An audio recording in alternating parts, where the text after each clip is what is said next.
Hola, muy buenas tardes, guapetones. Primero que todo tengo que pedir disculpas por la oscuridad que hay aquí ahora mismo. Solo tengo el foco y ya que si se apaga, esto se queda totalmente a oscuras porque tengo ahora, se me ha... Digamos que hace literalmente 15 minutos se me acaba de joder la bombilla y no tengo otra, tengo que esperar que abran mañana para cambiarla. Entonces, para ir a pillar una. Encima mañana es festivo, la mierda. Bueno, es lo que hay. Mira, imagínense cuánto los quiero para estar haciendo esto.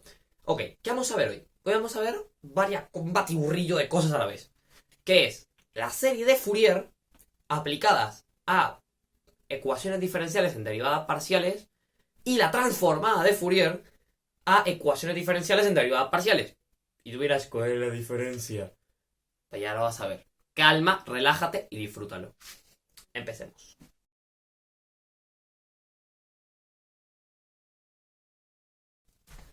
Primero que todo, vamos a empezar por el principio. ¿Qué es una serie de Fourier? ¿Qué es eso? Vamos a ver, imagínense que tengo una función de variable real. ¿Funcionaría para variable compleja? Sí, pero vamos a limitarnos a variable real, que son las que... Porque recuerda que nuestros problemas reales están ambientados en la variable real. Entonces, vamos a ver una función real. ¿Sí? Si yo digo que mi función es periódica, significa que cumple lo siguiente. Que si yo evalúo la función en x más algo que se llama el periodo, me da el mismo valor original. Es decir, es algo que hace tal que así. Ponte que tengo una cosa así, ¿ok? Más o menos, que baja así, y luego se vuelve a repetir. Es decir, que vuelve a ser así. Bueno, no me ha quedado exactamente igual, pero bueno. El, la distancia que hay entre puntos iguales es lo que se llama el periodo. ¿Sí? Un periodo, dos periodos. ¿Bien? Entonces, ¿qué nos dice Fourier? Fourier nos dice lo siguiente. Tenemos dos funciones que son periódicas por antonomasia, las más bonitas, el seno y el coseno. ¿Sí? Que son estas de aquí. El seno es esta y el coseno es lo mismo, pero un poco diferente. ¿Vale? Entonces, Fourier nos dice lo siguiente. Nosotros podemos calcular, podemos escribir esta función periódica que está aquí, por más horrible que sea, mientras sea periódica. ¿Sí? Podemos poner esta función como una suma de senos y cosenos. Ok, pongamos un ejemplo muy fácil. F de x igual a 3 coseno de, no sé, de 2x más 4 seno de 3x. ¿Sí? Esto es una onda que se ve tal que así. Y nada más, ¿qué vamos a hacer con ella? Pues no sé, ¿qué vamos a hacer con esto? Es decir, ¿es periódica? Sí, porque si yo evalúo los cosenos en esto más 2pi, me devuelve a dar lo mismo. Y con los senos pasa exactamente igual. Entonces se dice que esta función es 2pi periódica. ¿Sí? Chequenlo por ustedes mismos. Evalúen esta función en x más 2pi para que vean que da el mismo resultado. ¿Sí? Entonces, ¿cómo puedo escribir yo esta función? Fourier nos dice lo siguiente. Fourier nos dice, vamos a ver. Se puede escribir cualquier función periódica como una constante que está ahí, ya vamos a ver qué significa, más la suma desde n igual a 1 hasta infinito de ciertos coeficientes que se llaman an, que están por determinar, por coseno de n por pi por x partido de el periodo en cuestión, ¿sí? Que no se sabe cuál es. Perdón, no, es la mitad del periodo, es verdad. Es por la mitad del periodo. Más una suma de ahí a infinito de otros coeficientes que les llaman an y bn del seno de básicamente esto mismo. ¿Ok? Entonces lo que nos dice es, si yo sumo la cantidad adecuada de senos y cosenos, usando esta fórmula, obtengo mi función original. ¿Sí? Que va a ser periódica, evidentemente, porque esto es periódico. Por lo tanto, si yo sumo pi sobre si sumo 2pi, o el periodo que sea, al yo evaluar esto, al yo evaluar el seno en esto más el periodo, se me hace que el seno valga lo mismo que esto, y el coseno valga lo mismo que esto. Entonces y la constante es una constante. Entonces, f se queda exactamente igual. Por eso es periódica, ¿sí? Se dice que esta es, por ejemplo, t periódica. ¿Bien? Hasta ahí todo ok, ¿no? Ahora, el chiste. ¿Quiénes son estos coeficientes? ¿Sí? Entonces, ¿qué pasa con esto? Estas funciones de aquí, senos y cosenos, tienen una particularidad, que son lo que se llaman funciones ortogonales. ¿Qué significan que sean funciones ortogonales? Significa lo siguiente. Significa que si yo integro, si yo hago la integral, ¿sí? En un periodo, es decir, por ejemplo, ponte que una función es 2L periódica, ¿sí?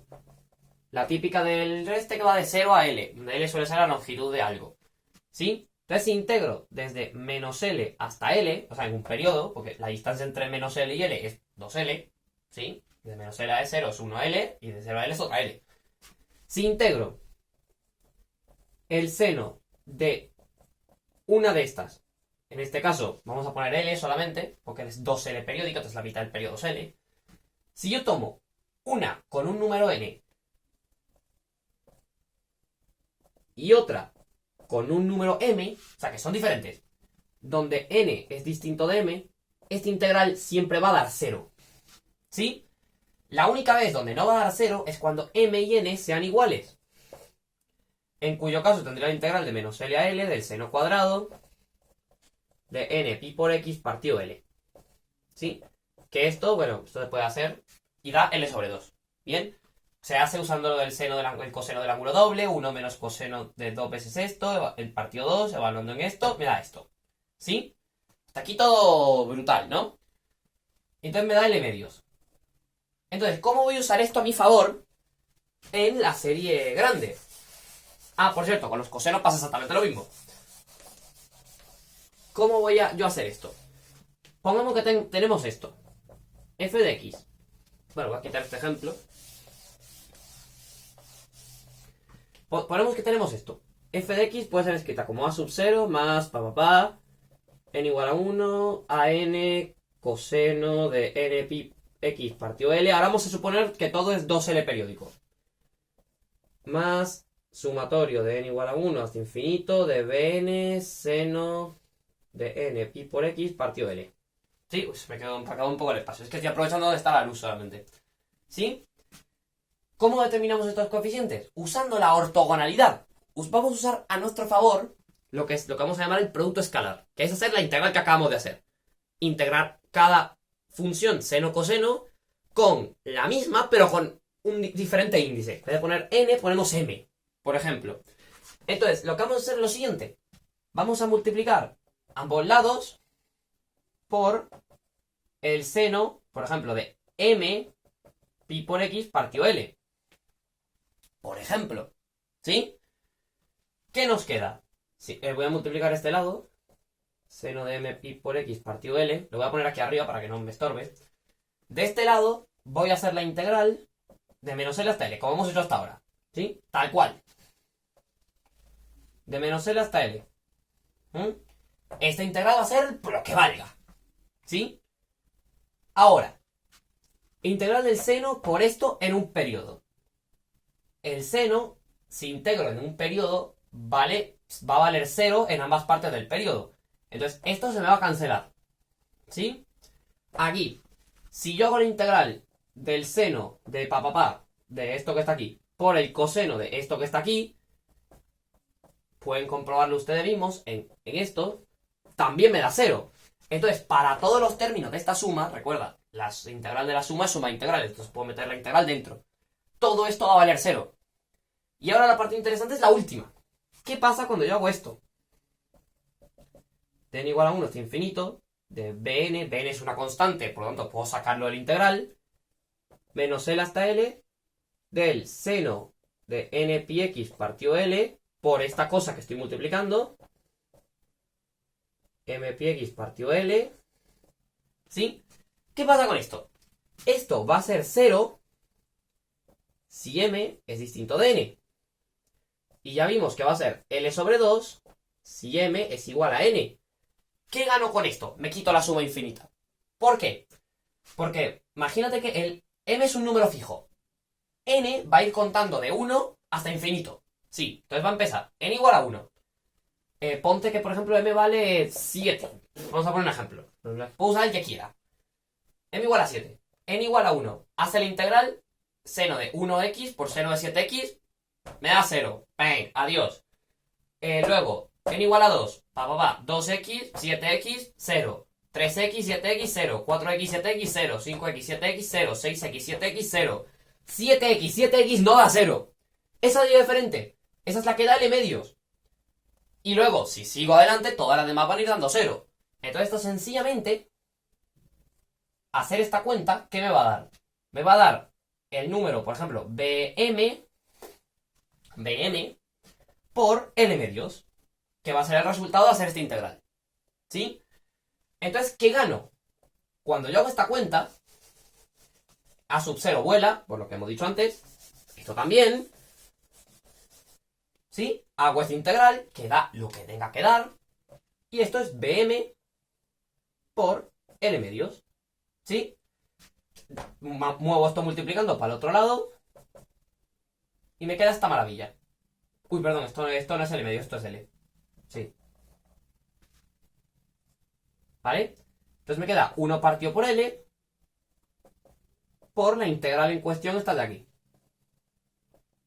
Fx, 3L, f de x. ¿Qué significa esto? Que BM va a ser BM para cualquier m genérico, o sea, el coeficiente que va delante de los senos va a venir dado por esta integral. ¿Qué significa lo que está aquí dentro? Este coeficiente lo que va a significar es el peso que tiene cada uno de los senos en mi función inicial. Porque si te das cuenta, si tiene mucho peso, esta integral va a ser muy grande. Entonces BM va a ser muy grande. ¿Se entiende? Por eso, cuando yo hago esta suma de aquí, voy a ahorrar un poco de espacio. Cuando hago esta suma de aquí, que es el segundo término de la serie de Fourier, ¿no? Cuando tengo esta suma preciosa de aquí, lo que significa esto es que estoy sumando infinitos senos. Hago un seno, 2 senos, 3 senos, Y según el coeficiente que tenga delante, cada seno de estos en mi función original va a tener un peso diferente. Entonces, por ejemplo, si mi función original se parece mucho al seno de 2πx partido L, B1, B3, B4, B5 van a valer muy poco y el valor de B2 va a ser muy alto. Porque nuestra función tiene bastante ingrediente de esto de aquí. ¿Sí? Con los cosenos va a pasar exactamente lo mismo. Con los cosenos, la única diferencia es que tengo que multiplicar por coseno y lo que se me van a despejar no van a ser los BMs, van a ser los AMs. ¿Sí? Esa es la única diferencia. Ahora bien, y por supuesto, AM significa cuánto representa cada uno de los cosenos aquí. Entonces, ¿qué tengo que hacer cuando tengo un ejercicio de esta mierda? Lo que tengo que hacer es sencillamente usar estas integrales, usar la ortogonalidad para despejar AM y BM, y ya está. Tengo mi serie de Fourier. ¿Sí? Ahora bien, pasa algo interesante. ¿Qué pasa con el A sub 0? Que es el primer término que está aquí. Vuelvo a copiar la serie de Fourier. F de x, A0 más suma. Ya no voy a poner los límites porque ya creo que se entiende. AN coseno. No voy a poner nada poco aquí porque es lo mismo. Más BN seno. ¿Sí? Para ahorrar tiempo. Vale, ya hemos visto que si hacemos la integral, esta de aquí, con los senos se me despeja BN. Y si la hago con el coseno se me despeja N. ¿Qué pasa con este? ¿Qué pasa con este señor de aquí? ¿Ah? ¿Qué pasa con este señor de aquí? Vale, ¿qué vamos a hacer con este? Aquí lo que vamos a hacer es simplemente, como la integral del seno y el coseno, da igual el número que sea, ella sola en un periodo da 0, simplemente vamos a integrar entre menos L y L. Sin nada más. Esto será lo que sea. Esto me va a dar A sub 0, que es una constante, por la función 1. Nada más es la longitud de este intervalo, es decir, tengo que integrar de menos N a L esto. ¿sí? Porque A sub 0 es constante. Esto me queda X entre menos L y L, que es L más L igual a 2L, ¿no? Entonces me queda por 2L. ¿Sí, no? Sí, efectivamente. Solamente me queda 2L. Y ahora, aquí viene la magia. Cuando yo integro, porque recuerda, tengo el integral aquí, la meto dentro de la suma, integro el coseno en un periodo, 0. Integro el seno en el mismo periodo, 0. Entonces me quedo únicamente con esto. Esa es la parte interesante. Y ahora sencillamente tengo esto. Paso esto dividiendo, me queda 1 partido 2L, integral de menos L a L, f de x. Así es como saco el coeficiente a sub 0. El coeficiente a sub 0 lo que me está diciendo es entonces más o menos cuál es el valor medio de la función que tengo aquí. ¿Sí? Entonces ahora vamos a ver los casos bónicos donde esta serie de Fourier se simplifican. Que es cuando la función original tiene algún tipo de paridad. Y vamos... Ok. ¿Qué va a pasar cuando... Primer caso. ¿Qué va a pasar cuando nuestra función es impar? ¿Sí? De contado, si la función no tiene ningún tipo de simetría, tengo mis senos, mis cosenos y tiro para adelante. Ahora a ver qué pasa aquí. Ponte que, ejemplo, f de x igual a x. ¿Sí? Es esta de aquí. ¿Sí? Entonces, vas a decir, Van, esto no tiene simetría, esta función no es periódica. Y tú me dijiste al principio del vídeo que esto tiene que ser periódico para yo poder usar una serie de Fourier de esto. Efectivamente, esto no es periódico. Pero puedo hacer que lo sea si yo hago unas cuantas modificaciones. Vamos a ver. Yo puedo dejar esta función tal cual está, pero claro, visto así, esto sigue hasta infinito y esto sigue hasta menos infinito. ¿Sí? Pero yo puedo decir lo siguiente. Voy a sencillamente sacar la serie de Fourier de esto entre menos L y L, ¿sí? Y decir que la función solo está aquí, entre menos L y L. Y después se va a ir repitiendo. Es decir, que aquí va a ser esto hasta menos 3L, porque son otra vez 2L, y luego aquí va a volver a subir. ¿Sí? Haz algo así. O sea, va a ser pa, pa, pa. ¿Bien? Entonces, es lo que se llama la extensión impar para la serie de Fourier.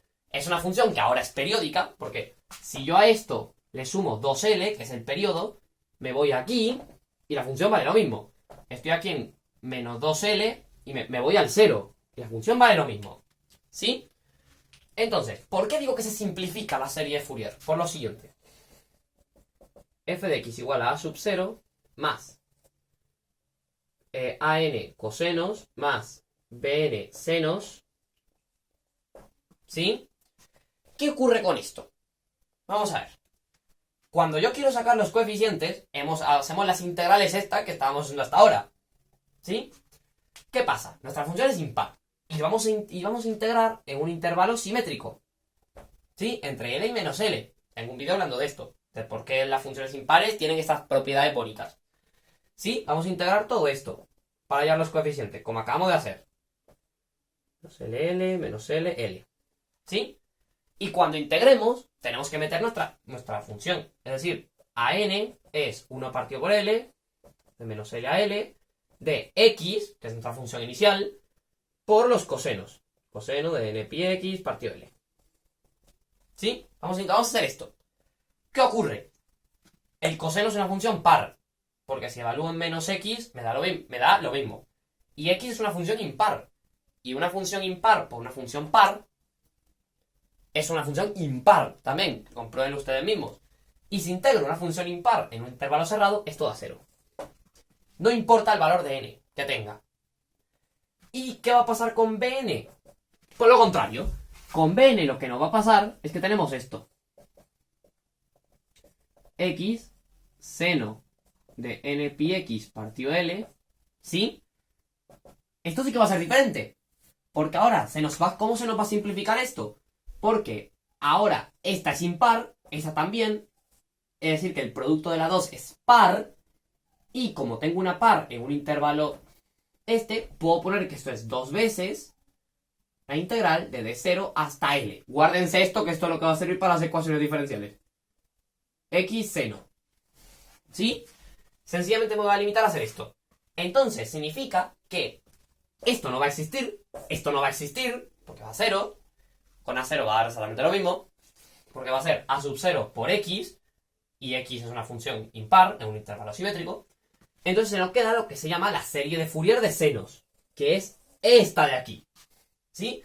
Que va a ser solamente unos ciertos coeficientes Bn que están dados por esta fórmula. ¿Sí? Calculo esta integral por partes, me da ciertos coeficientes y lo meto aquí. ¿Sí? ¿Tiene sentido? Sí. ¿Por qué? Porque si esta función es impar y está formada por la suma de todos estos senos, el seno es la única que me va a garantizar que esta función va a ser impar. Vamos con la convergencia. ¿Qué pasa con esto? Yo estoy sumando senos. Los senos son funciones continuas. Aquí tengo un salto. Por lo tanto tengo un problema.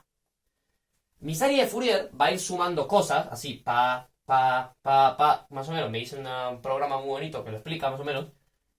Y cuando llegue al límite, me va a quedar algo tal que así. Y la función, claro, por supuesto, va a pegar un salto hacia abajo. Va a seguir subiendo. ¡Pum! Subiendo. El teorema de la convergencia nos dice algo muy sencillo.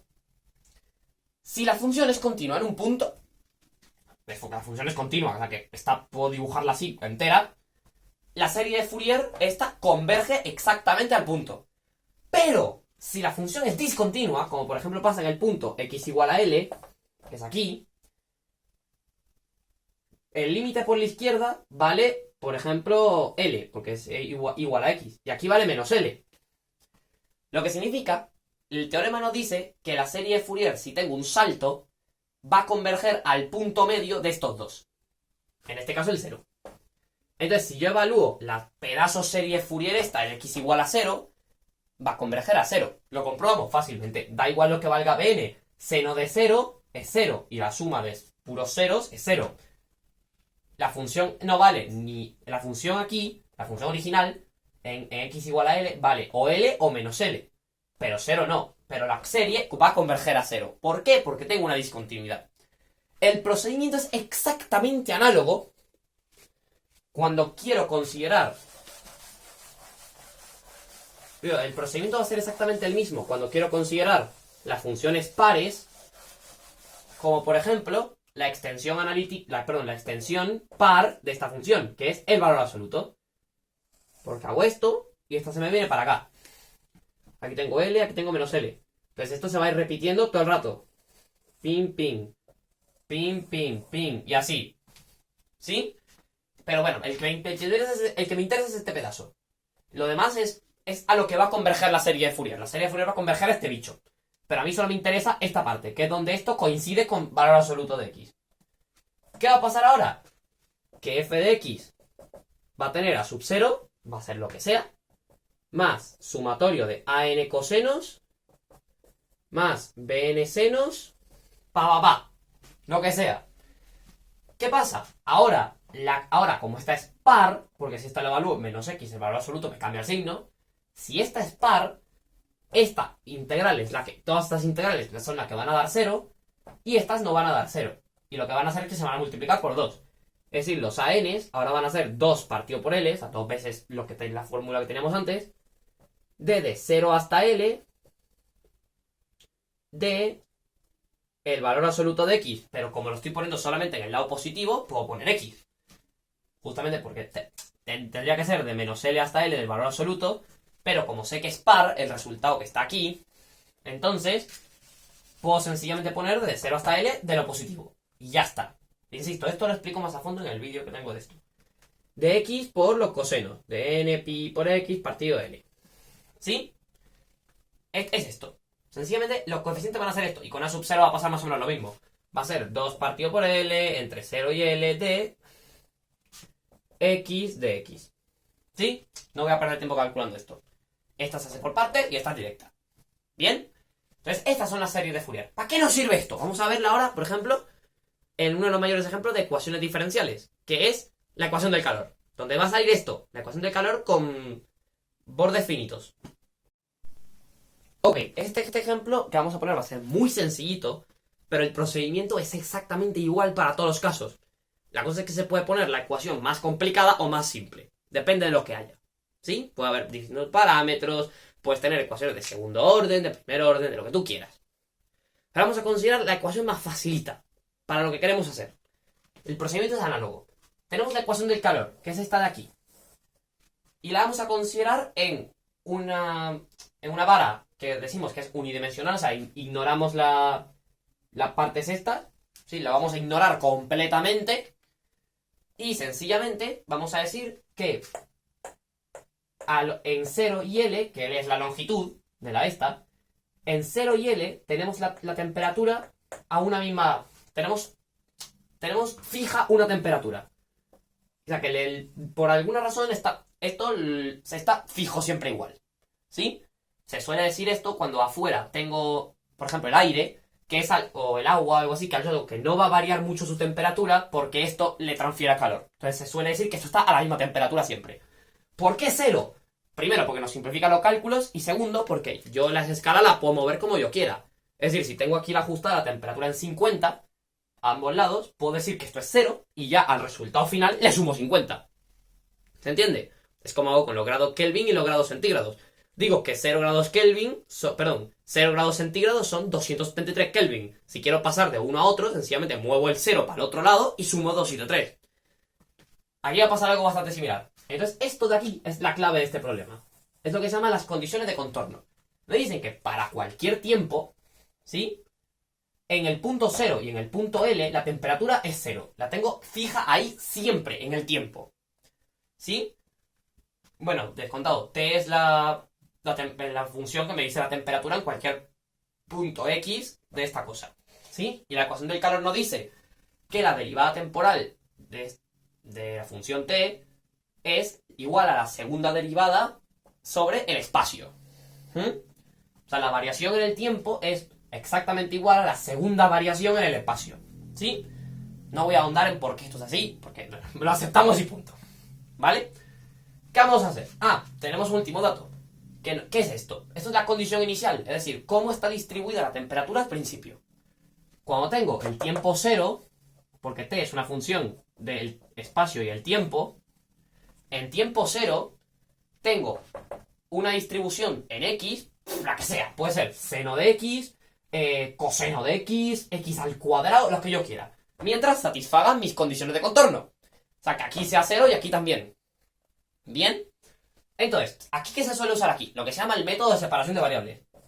Voy a suponer que mi función, que es de dos variables, se puede escribir como una función que es solo del espacio por una función que es solo del tiempo. Bueno, no le voy a llamar t porque voy a llamar u, por ejemplo. El nombre da lo mismo. Phi de x por u de t. ¿Sí? Entonces voy a meter esto aquí, en mi ecuación diferencial. Voy a suponer esto. ¿Bien? Y ya vamos a ver después porque es importante. Entonces, segunda derivada de esto respecto al tiempo. Si derivo respecto al tiempo, esta es una constante, porque es una función de x. Recuerden, cuando hacemos derivadas parciales, la otra variable es una constante. Entonces esto me queda phi, porque está suelto ahí, por la derivada de esta respecto al tiempo. Entonces esto ya por du de t. Y esto tiene que ser igual a ¿qué? A la segunda derivada con respecto al espacio. Ahora la que es como una constante es esta, o sea, u, y derivo dos veces esta con respecto al espacio. Respecto a x. ¿Sí? Y ahora vamos a hacer el truco del almendruco. Porque os dices, he complicado mal la ecuación. Voy a dividir... Voy a dividir entre el producto que tenía antes. ¿Qué me queda aquí? Este se va con este, me queda diferencial de u entre diferencial de t por 1 partido u. Es igual a 1 partido por phi por derivada segunda de phi entre x cuadrado. ¿Sí? ¿Qué he ganado? Aquí tengo una función de este lado que solamente depende de la variable u. Derivada de u respecto al tiempo es una función de u, porque es una derivada simple, y u es una función que solo depende del tiempo. Tengo a la u también aquí. Aquí tengo phi y aquí tengo phi, que solo dependen de x.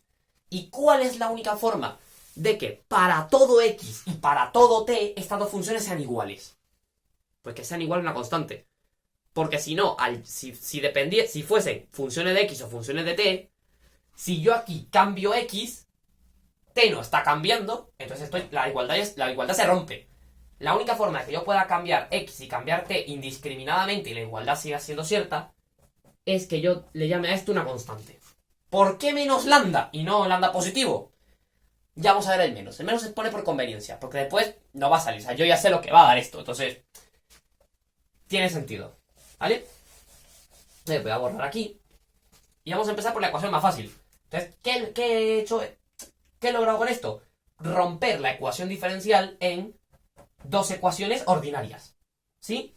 Que dependen de una sola variable. Está phi de x y u de t. La primera es muy fácil. Derivada de u respecto a t, me paso la u para acá, menos lambda por u. ¿Qué función al derivarla me da una constante por ella misma? La exponencial, ¿sí? La exponencial de menos lambda por t, ¿sí? Si yo derivo, me queda la exponencial misma, que es u, por la derivada del exponente, que es menos lambda. Entonces baja un menos lambda. Esto es u de t, ¿sí? Por lo tanto, la evolución temporal de mi función va a venir dada por la exponencial negativa, que decrece cuando t se hace grande.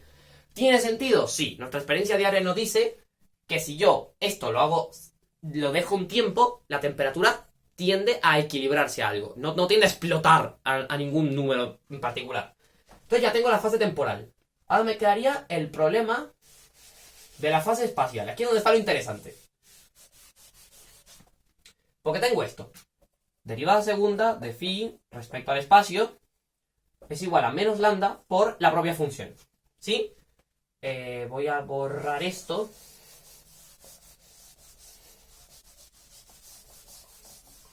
Esto lo voy a dejar aquí mientras tanto. ¿Qué pasa aquí? Esto es lo que se llama un problema de autovalores de Sturm-Liouville. ¿Por qué? Porque quiero que al aplicarle un operador a una función, que es derivar dos veces, la derivada es un operador al final, me da la misma función por un número. Y esto, recordamos por ejemplo, cuando teníamos matrices, esto era el operador, la matriz, por un vector, es igual a un número por un vector. Es lo mismo que tenemos aquí. Solo que ahora en vez de tener vectores, tenemos funciones. Por eso se llama problema de autovalores. La solución de esto depende de lo que valga lambda. ¿Por qué? Porque si lambda es positivo, tengo un tipo de solución. Si lambda es cero, tengo otro tipo de solución. Y si lambda es negativo, tengo otro tipo de solución. ¿Sí? Entonces lo que va a pasar es lo siguiente. Que este señor de aquí va a empezar a analizar todos los casos. Lambda igual a 0. Por ejemplo, derivada segunda de phi de x cuadrado igual a 0. ¿Sí? Porque esto es 0 por phi es 0. ¿Qué función al derivarla dos veces me da 0? Pues todos los polinomios de primer grado. Ax más b. ¿Sí? Si aquí tomo dos derivadas, la primera me vuela b y la segunda me vuela a. Entonces me queda 0. Pruébenlo si quieren. Ahora, ¿qué pasa? ¿Me vale esto como solución? No. Porque cualquier solución a mi problema tiene que satisfacer las condiciones de contorno. ¿Sí? Y si mi función entera para cualquier punto del tiempo, que viene marcado por la u, o sea que no me importa, en el punto 0 vale 0. Por lo tanto, phi 0, que es la del espacio, tiene que valer 0. Y phi l también tiene que valer 0. Entonces, meto esto aquí, meto estas condiciones aquí. ¿Quién es phi 0? Es a por 0, 0, más b. Y entonces esto tiene que ser igual a 0, por lo tanto b es igual a 0. Esto ya no tiene tan buena pinta. Y ahora, phi l va a ser igual a por l. B ya vimos que es 0, esto tiene que ser igual a 0. L, por defecto, como dijimos que la longitud es un número que no es 0, por lo tanto esto me exige que a también tiene que ser igual a 0. Entonces, si a es 0 y b es 0, phi de x no le queda de otra que ser 0. Eso significa que he llegado a una solución trivial. ¿Por qué? Porque recordemos, la temperatura, ¿quién era? Era el producto de u por phi. Entonces, si este es 0, esto me da igual lo que sea, entonces la temperatura es 0 siempre. ¿De qué me sirve eso? De nada. Porque eso no va ni a satisfacer mi condición inicial, porque mi condición inicial no es 0, es f de x. Y además no me interesa, porque que me interesa a mí que la temperatura sea 0 todo el tiempo. Eso ya lo veo yo, eso no tengo que estudiarlo. Entonces, hemos fracasado rotundamente. Entonces, decimos que lambda igual a 0 no es un autovalor. ¿Sí? Porque por todo, odio el nombre en español. Eigenvalue, el nombre en inglés es maravilloso. Pero autovalor es feísimo. Ahora, vamos a probar lambda menor que 0. A ver qué tal. Si lambda es menor que 0, tenemos esto. Derivada segunda igual a... ¿Qué número es esto? Si lambda es negativo, esto es positivo. ¿Sí? Y lo voy a llamar k cuadrado. O sea, donde k cuadrado es menos lambda. O sea que k es la raíz de menos lambda. Que existe y es real porque estoy suponiendo lambda negativo. ¿Sí? Porque si esto es negativo, esto es positivo y la raíz existe. ¿Por qué lo pongo así? ¿Por qué lo pongo como k cuadrado? Porque ¿qué función al derivarla dos veces me da la misma función y me escupe dos veces un número positivo? Perdón, ¿qué función esta? Me escupe dos veces el mismo número. Las exponenciales. Es decir, si yo tengo elevado a k por x, derivo una vez, me queda elevado a k por x por k, derivo otra vez, me queda k cuadrado elevado a k por x. Pero no solo eso. Si yo pongo un menos aquí, la primera derivada me baja un menos y la segunda me baja otro menos y me lo cancela. Entonces significa que mi solución de esto va a ser una combinación lineal de una positiva y una negativa. ¿Sí? Ahora mismo lo mismo que hemos hecho antes. Hacer que esto satisfaga mis condiciones de contorno. Phi de 0 es igual a 0. Esto es elevado a 0 es 1, elevado a 0 es 1, entonces me queda más b. Eso es igual a 0, por lo que puse aquí, lo cual me exige que a es igual a menos b. Entonces, pongo, por ejemplo, aquí menos b. ¿Sí? Y ahora voy a evaluar phi l. Phi l va a ser b, lo saco factor común, porque tiene que ser igual a 0. Me queda elevado a menos kl menos elevado a kl. Y eso tiene que ser igual a 0. B, queremos que no sea igual a 0, pero esperamos que no lo sea, porque si no llegamos al mismo problema de antes. Entonces, significa que lo que está en este paréntesis tiene que valer 0. Cariños míos, lo siento muchísimo, pero esto de aquí, si L no es 0, que ya vimos que L no es 0, esto de aquí siempre va a ser distinto de 0. Porque la exponencial positiva crece muy rápido y la exponencial negativa empieza a decrecer. Por lo tanto, quitando el 0, ya después cada una se va por su lado. Entonces, nunca se van a anular entre ellas. ¿Sí? Otra forma de verlo.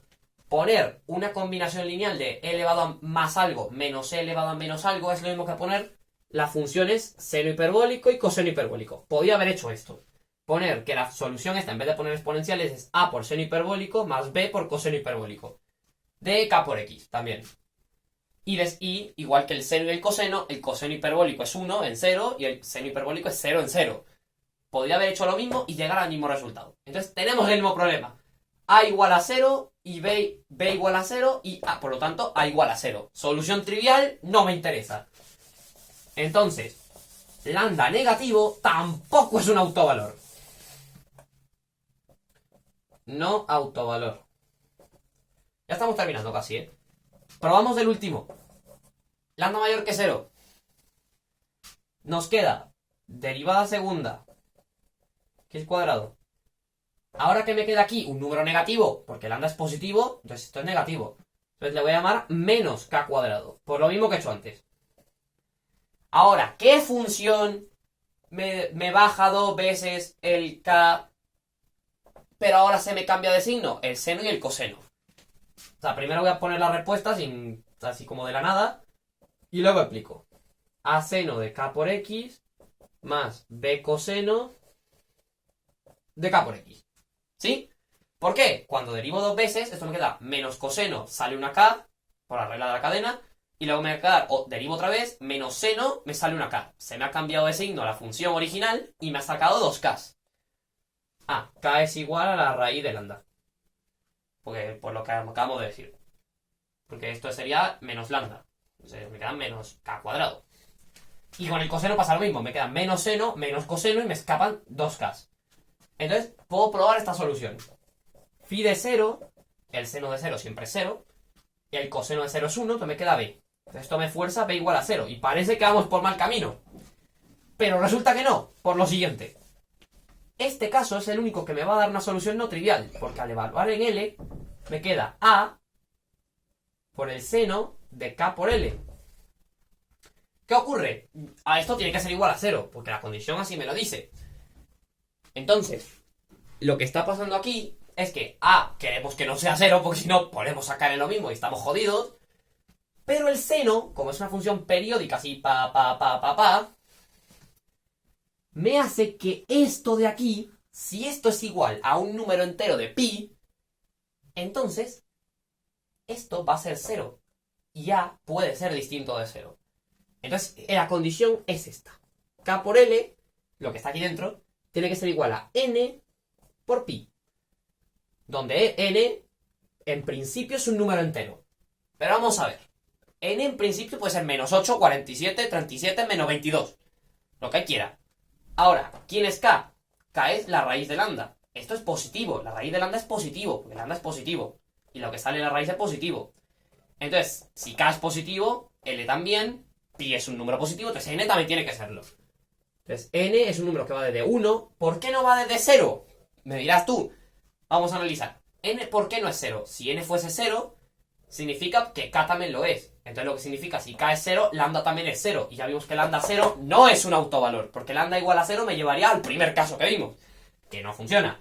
Entonces, N va desde 1, 2, 3, para adelante. Hasta infinito si quiere. ¿Sí? Entonces, esto lo que me dice es que K es igual a n pi por L, n pi partido de L. Y esto es la raíz de lambda. Por lo tanto, mis autovalores lambda son esto al cuadrado. N pi partido de L al cuadrado. ¿Sí? Entonces, mis soluciones phi van a ser una constante, ¿sí? Por el seno de K, que es esto, n pi partido por L, X,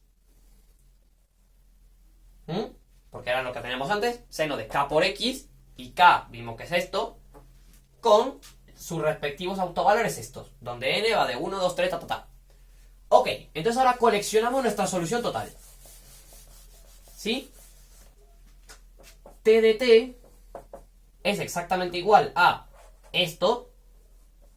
Ya les voy a decir por qué estoy quitando la constante. N pi x partido L por la fase temporal elevado a menos lambda. Lambda, nuestros valores permitidos de lambda son esto de aquí, menos n pi partido L al cuadrado por t. Esta es nuestra solución. Ahora, ¿qué pasa? Esta solución es lo que se llama una solución estacionaria. ¿Por qué? Porque esta solución no va a cumplir nuestras condiciones iniciales. ¿Quién es la función que va a hacer nuestras condiciones iniciales? Es lo que se llama el principio de superposición. ¿Recuerdas que le dije que estas n's de aquí van desde 1, 2, 3, Es porque cada una de estas n's va a tener un cierto peso en t, pero no van a ser toda la t. Entonces yo tengo que sumar todas las n's para obtener la temperatura. Eso significa que t de t va a ser el sumatorio desde 1, porque de donde empieza, porque vimos que 0 no es un autovalor. Si lo fuese, me quedaría una constante delante, porque me quedaría seno por e elevado a, esto sería lambda igual a 0, esto me quedaría 1, toda la exponencial, entonces me quedaría una constante al frente. De una constante que me va a decir el peso de cada una de las n's en la temperatura total, de Bn, ya vemos por dónde va esto, ¿no? Por el seno de n pi x partido L, e elevado a menos n pi partido L cuadrado t. ¿Sí? ¿Qué está pasando ahora?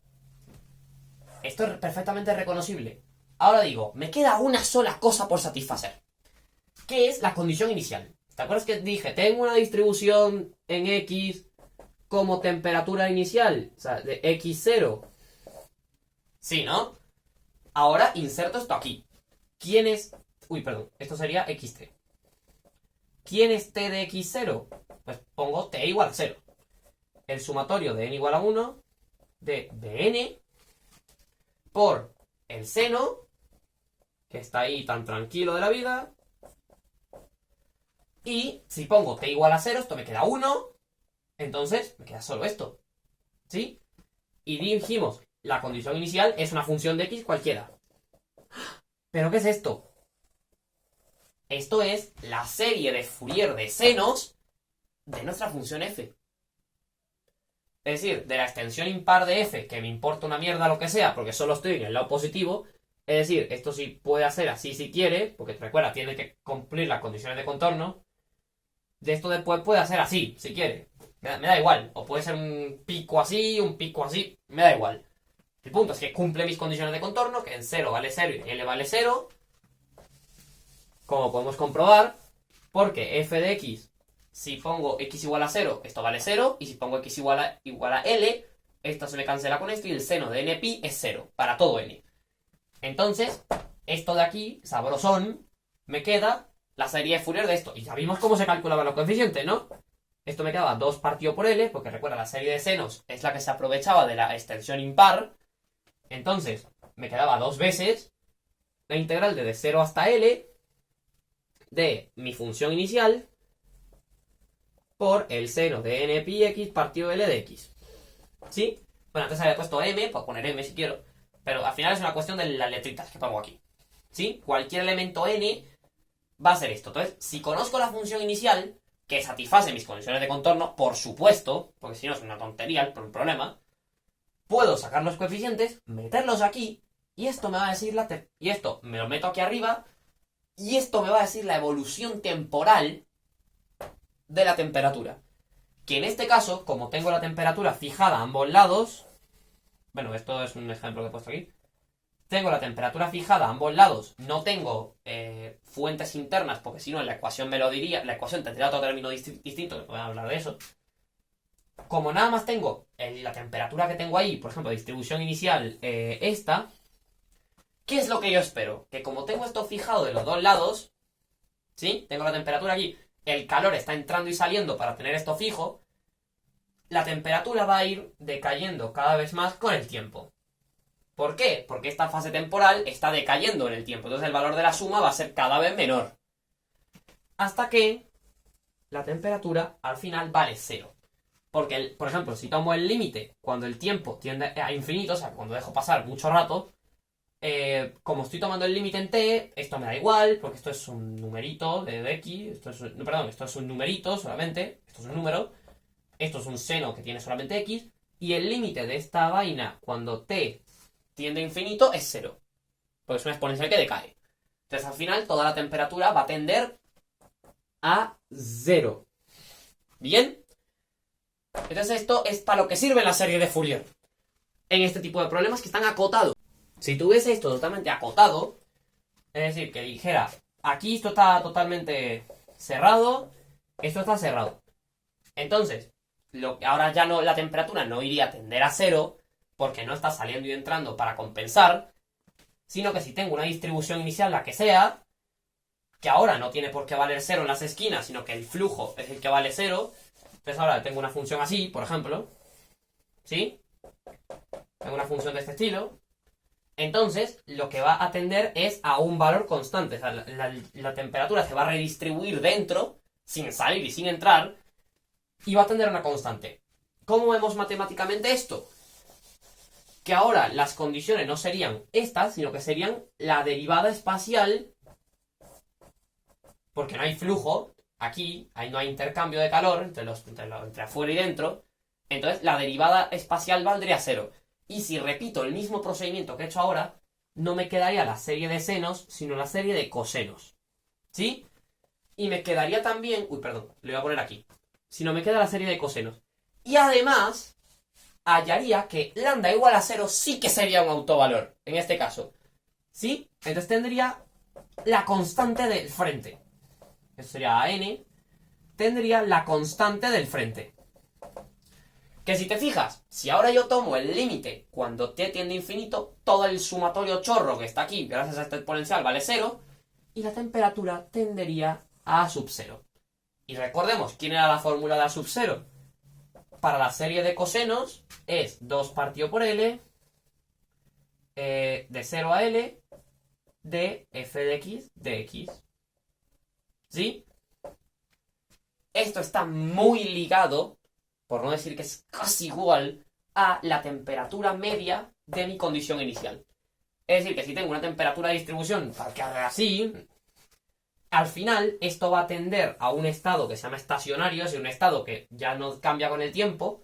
Cuando el tiempo se hace muy grande, como esto tiende a cero, esto se va a la temperatura esta, que es más o menos la media de mi distribución inicial, lo cual tiene sentido. Si yo tengo un cuerpo a 50 grados aquí y yo estoy a 37, por ejemplo, bueno, esto no es así de perfecto porque mi cuerpo se regula, todas esas cosas, pero imagínate que no.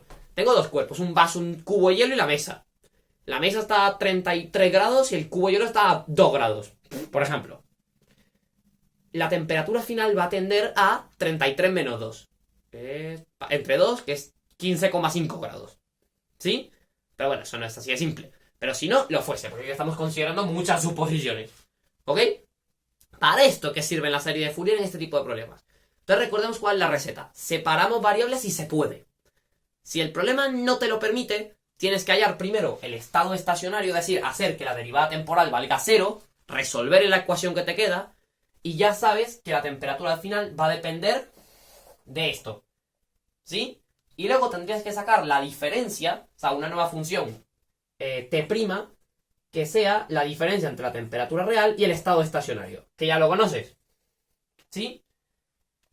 Entonces, cuando meto esto dentro de mi ecuación diferencial, resulta que me sale que las condiciones de contorno son 0, son la temperatura igual a 0, o el flujo igual a 0, o lo que sea igual a 0, porque las condiciones de contorno ya se las ha llevado la estacionaria, y ya no me quedan términos volando por ahí, y puedo resolver usando este mismo método. Entonces mi ecuación final quedaría el estado estacionario más la serie esta de senos o cosenos. ¿Sí? Es así de simple.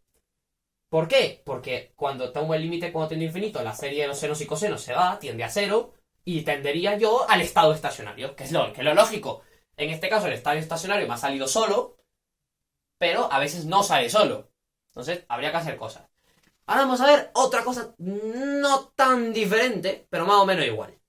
Vamos a ver qué es la transformada de Fourier, que nos sirve cuando ya no tenemos estas condiciones de contorno, sino que el problema se nos va idealmente a infinito.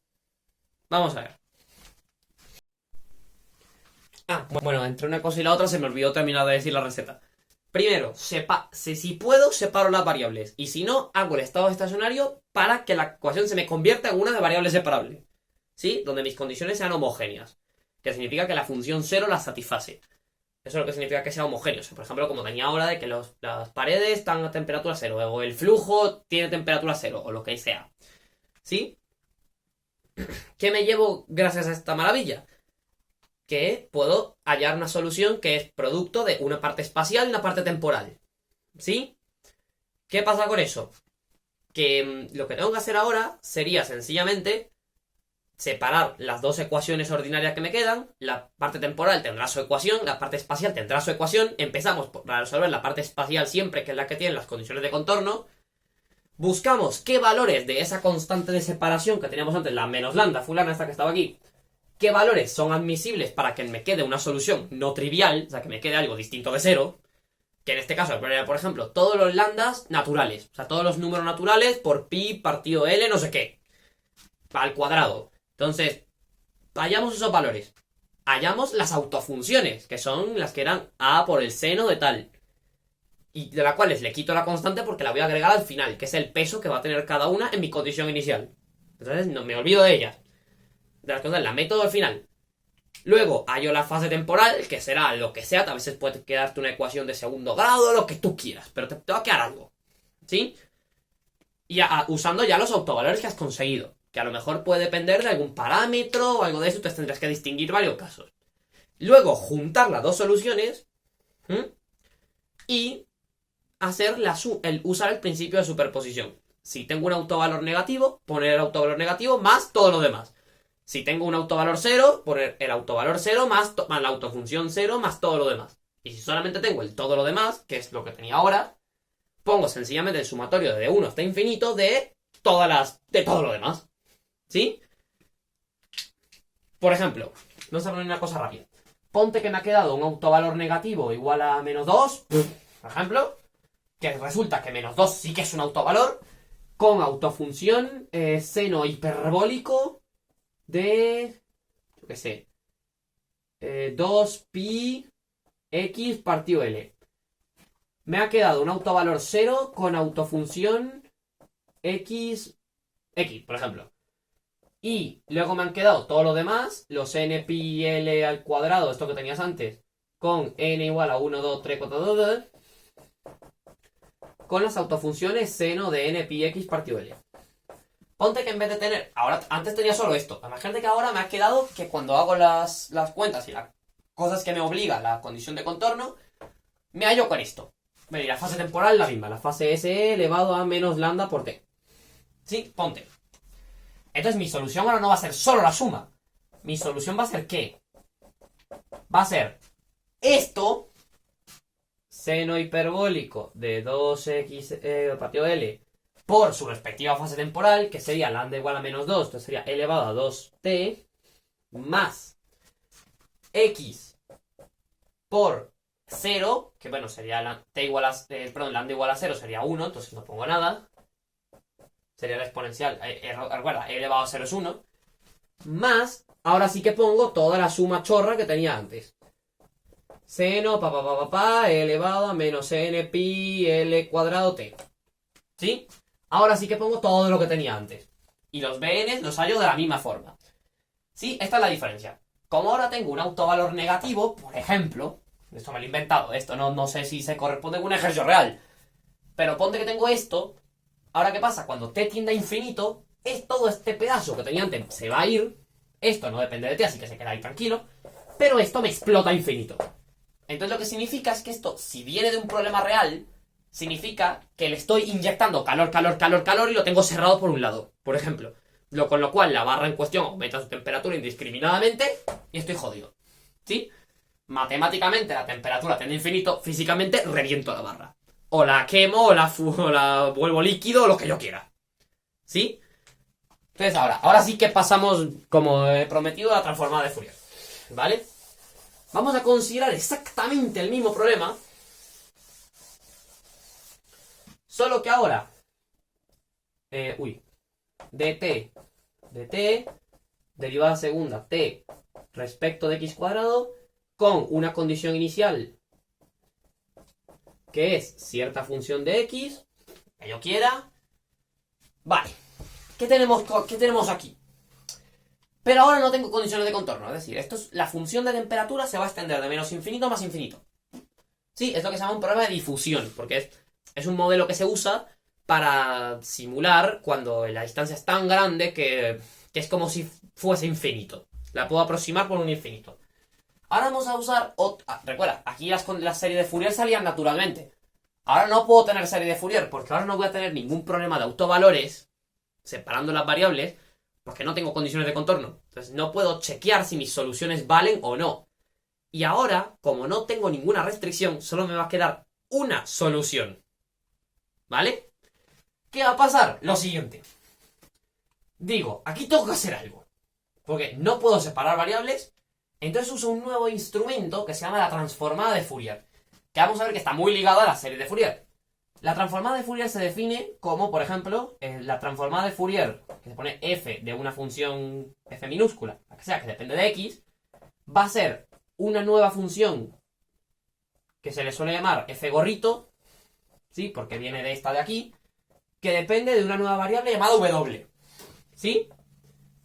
Es como que yo te diga que la función y de x, por ejemplo, bueno, no, voy a poner otro ejemplo.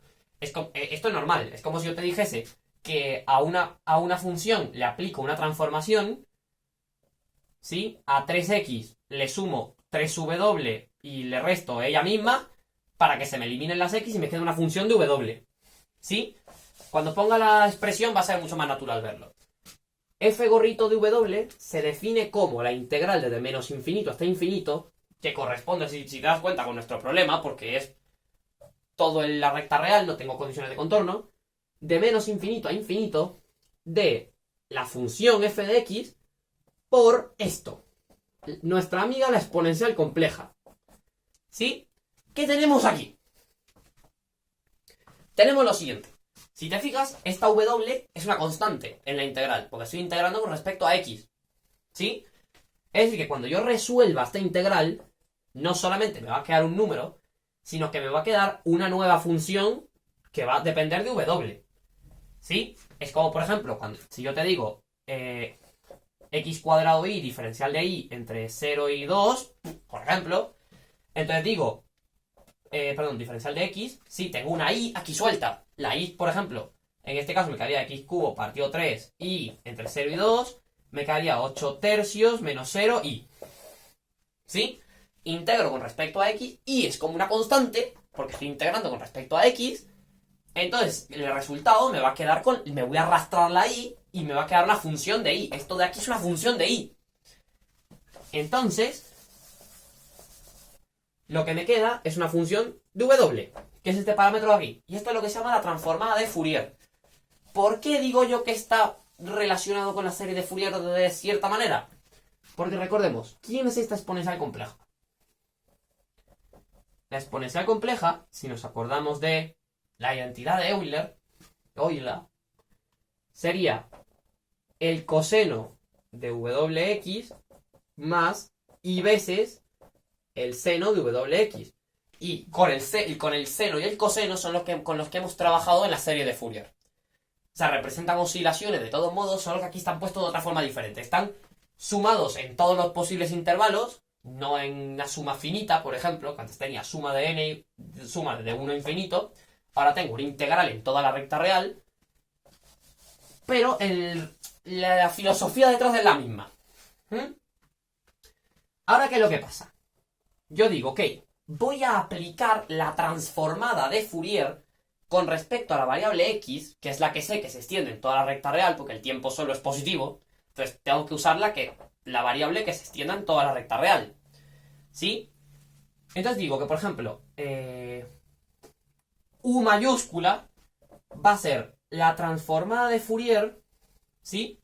Perdón, va a ser la transformada de Fourier, o sea, la transformada de Fourier de la función t, o sea, t gorrito, con respecto a la variable x, ¿sí? O sea, que voy a hacer esta cuenta de aquí, y me va a quedar una función de qué. O sea, me va a quedar una función, la de x se va a transformar en w, y el tiempo se va a quedar ahí como si nada, porque el tiempo se va a seguir arrastrando, ¿sí?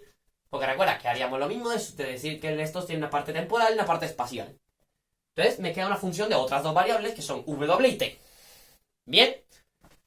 ¿Qué gano? ¿Qué estoy ganando yo con esto ahora? Sustituyo esto en la ecuación, al igual que cuando separaba la variable. Si saco la derivada temporal, como esto es una función que depende del tiempo, pero la transformada como tal no tiene el tiempo, entonces sencillamente va a ser la derivada de esto respecto al tiempo. O sea, la derivada... La derivada de mi transformada respecto al tiempo. Y ahora viene la parte interesante. Quiero sacar la transformada de la segunda derivada. ¿Sí? Porque estoy aplicando la transformada a ambos lados. Para saber sacar algo. Si yo ahora no conozco... Yo ponte que la función t es la que no conozco. Aplico la transformada a la función segunda derivada de t respecto a x. ¿Sí? Es decir, que me queda algo tal que así. Esta va a ser t', t2' con respecto a x. Si aplico esto, puedo poner esta integral, integrando por partes y no sé qué, como esto. ¿Sí? Es decir, puedo relacionar la transformada de la segunda derivada con respecto a x puedo relacionarla con este factor de aquí con la transformada con respecto a la variable original, es decir, esta de aquí. Entonces me queda esta bonita ecuación que tengo aquí. Puedo hacerlo, integren por partes. Esta es la magia de las transformadas, que me permiten transformar las cosas de derivadas parciales a una ecuación diferencial ordinaria. Porque si te fijas... Esto es una función, esto es w, claro. Y esto es el tiempo. ¿Sí? ¿Qué pasa? Si aquí derivo respecto al tiempo y aquí no estoy derivando con respecto al espacio, puedo tratar w como una letra, ¿sí? Y decir, bueno, resuelvo esto, ¿no? ¿Quién va a ser t? Si tengo la derivada segunda la derivada de una función es equivalente a este número por esto, ¿qué función al derivarla una sola vez me da la misma función con una cosa delante? La exponencial. ¿Sí? Entonces va a ser que la transformada esta, que no conozco, o sea, te gorrito, la puedo resolver. Lo que estoy haciendo es como resolver en el mundo de las transformadas y luego tengo que volver al mundo real, de nuevo. Tengo esto. Entonces esto me va a dar me va a dar una constante que puede depender del parámetro W, porque W la estoy arrastrando como otra variable, con la cual no estoy derivando, pero la tengo ahí. Por E elevado a menos W cuadrado por T. Bien, tengo esto. La parte espacial va a salir aquí. What is happening? Digo ahora, ok, necesito hallar estas constantes. ¿Qué hacía cuando quería hallar las constantes en la serie de Fourier? Pues usaba la ortogonalidad de esta, no sé qué. Aquí es más fácil. Aquí sencillamente lo que tengo que hacer es usar esto. ¿Sí? Entonces, aplico la transformada de nuevo a ambos lados, le pongo el gorrito a cada una y digo, si tomo t igual a 0, la transformada en x0, perdón, en w0, porque estamos en el mundo de las transformadas, va a valer sencillamente a w. Porque si pongo el tiempo igual a 0, esto vuela. Esto es 1. Y esto, pues va a ser igual a ¿qué? A f gorrito de x. Perdón, a f gorrito de w. Porque si hago la transformada, paso de x a otra variable que es w. Entonces, digo, si esto es igual a esto, cambio esto. ¿Sí, no? F gorrito de W. Ok. Y ahora hace falta introducir un último concepto. Este vídeo ya no os digo más. Falta introducir un último concepto que es la convolución. ¿Qué es eso? Ok, yo digo, la transformada de la función que desconozco, que es t, es igual a la transformada de f, que es la transformada de mi condición inicial, por esta mierda. Yo tengo una cosa que se llama la convolución, que está definida de la siguiente forma. Perdón, cuando he definido la transformada de Fourier me ha faltado poner un 1 entre 2pi al principio. Importante. La convolución se define entre dos funciones, ¿sí? Que se define con este asterisco en el medio. Es 1 partido 2pi, a igual que lo que estamos haciendo ahora, entre menos infinito e infinito, de, me da igual cuál elija, de f en t menos x, o sea, una función en t menos x, por la otra en x, diferencial de x. ¿Sí? Que esto es así. O sea, esto no tiene más. Esto, si te fijas, va a ser... Perdón. Claro, esto tiene que ser una función de x al final. Entonces voy a poner de y, por ejemplo. gi x menos y, por ejemplo. Entonces el resultado, como integro respecto a y, va a ser una función de x. Entonces la convolución va a ser otra función de x. ¿Qué va a ser la parte interesante? Que si le aplico la transformada a esta cosa, el resultado va a ser sencillamente f gorrito por g gorrito. ¿Sí? O sea, la convolución es una operación especial a la cual si le aplico la transformada, sencillamente me queda la transformada de la primera por la transformada de la segunda. Eso es la convolución. Aquí estoy muy cerca de tener esto. Porque tengo que la transformada de la función que quiero es la transformada de una función f. Y si logro decir la función esta de aquí es transformada de alguien. O sea, esto es... g gorrito, una función que desconozco, es igual a esta cosa. Cuando le aplique la transformada me da esto. Si logro encontrar esa función, que suele ser o numéricamente o mirando las tablas de las transformadas que están ya resueltas, si logro encontrar quién es esta función, la meto aquí. Entonces digo, la transformada de la función que quiero es la transformada de la primera por la transformada de esta. ¿Sí? Por lo tanto, la función que me interesa va a ser la convolución de estas dos. Porque tengo la transformada de la primera por la transformada de la segunda. Entonces, t de xt, ¿sí?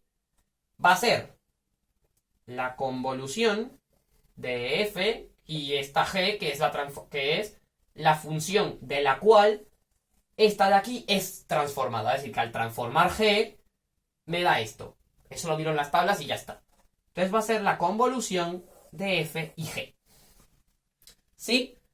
Y como ves, la solución es única. No tengo senos y cosenos que tengo que sumar no sé qué por el superposición y tal, porque el intervalo es infinito. Entonces no me interesa. No tengo condiciones de contorno. ¿Sí? Entonces la condición de esta va a ser la misma. Entonces, sencillamente, si yo hallo f, que f es mi estado inicial, lo meto aquí. G es la función de la cual, esta que creo que era raíz de pi entre k por t por no sé qué cosa. Me queda cierto número. ¿Sí? Me queda lo que me tenga que quedar. Meto esto aquí. Y esta función de aquí, que va a ser 1 partido 2pi por f de x menos y más g y diferencial de y, va a ser la temperatura de la cosa esta. Que si nos fijamos, solo va a depender de la condición inicial. ¿Sí? ¿Se entiende? Espero que sí, sinceramente. Sinceramente espero que se haya entendido. Entonces, con esto acabo el vídeo de hoy. Lo importante aquí es más el concepto que el cómo hacer la cosa, porque el cómo hacer las cosas es un poco bastante mecánico, siempre se hace igual. A lo mejor te puede quedar más fácil o más difícil, pero lo importante es que se entienda que cuando tengo dominios acotados, nuestros problemas de ecuaciones de diferenciales pueden llegar a series de Fourier, ¿sí? En donde tengo que hallar los autovalores, tengo que preocuparme de ver los casos en los cuales tengo autovalores positivos, autovalores negativos, autovalores tal, complejos, no sé qué, lo que tú quieras. Y luego sumar todos los posibles resultados. Y que cuando tenga dominios infinitos, puedo usar las transformadas de Fourier que nos dicen que la transformada de la segunda derivada o de la primera derivada, lo que yo quiera, tiene algo que ver con la transformada de la función. En este caso es menos w cuadrado la transformada de la función. Entonces puedo obtener una ecuación diferencial ordinaria para la transformada, despejar la condición inicial de aquí, es decir, que diga que la condición inicial es f de x, entonces si aplico la transformada me queda esto. Entonces la cosa que la constante es esto. Entonces, tengo que la transformada de esta por lo que se llama, por decirlo, antitransformada de esta, o sea, una función g de la cual si la transformo me da esto, me queda transformada de una por transformada de otra, entonces es igual a la transformada de la que quiero. Entonces la función que quiero, que esté, va a ser la convolución de estas dos. Bueno, esta no, esta es la antitransformada de g. Entonces va a ser la convolución de esta con g. Y esto va a ser una porquería integral, no sé qué, lo que yo quiera. Eso va a dar lo que sea. ¿Sí? Entonces, esa es la filosofía detrás de esto. Bien. Pues espero que haya servido para algo, la verdad. Es un poquito apresurado, con esta oscura y todo, no sé qué tal. Pero es que no tenía más tiempo, sinceramente. Entonces, lo dejamos aquí. Y espero que tengan un gran día todos ustedes. Hasta luego.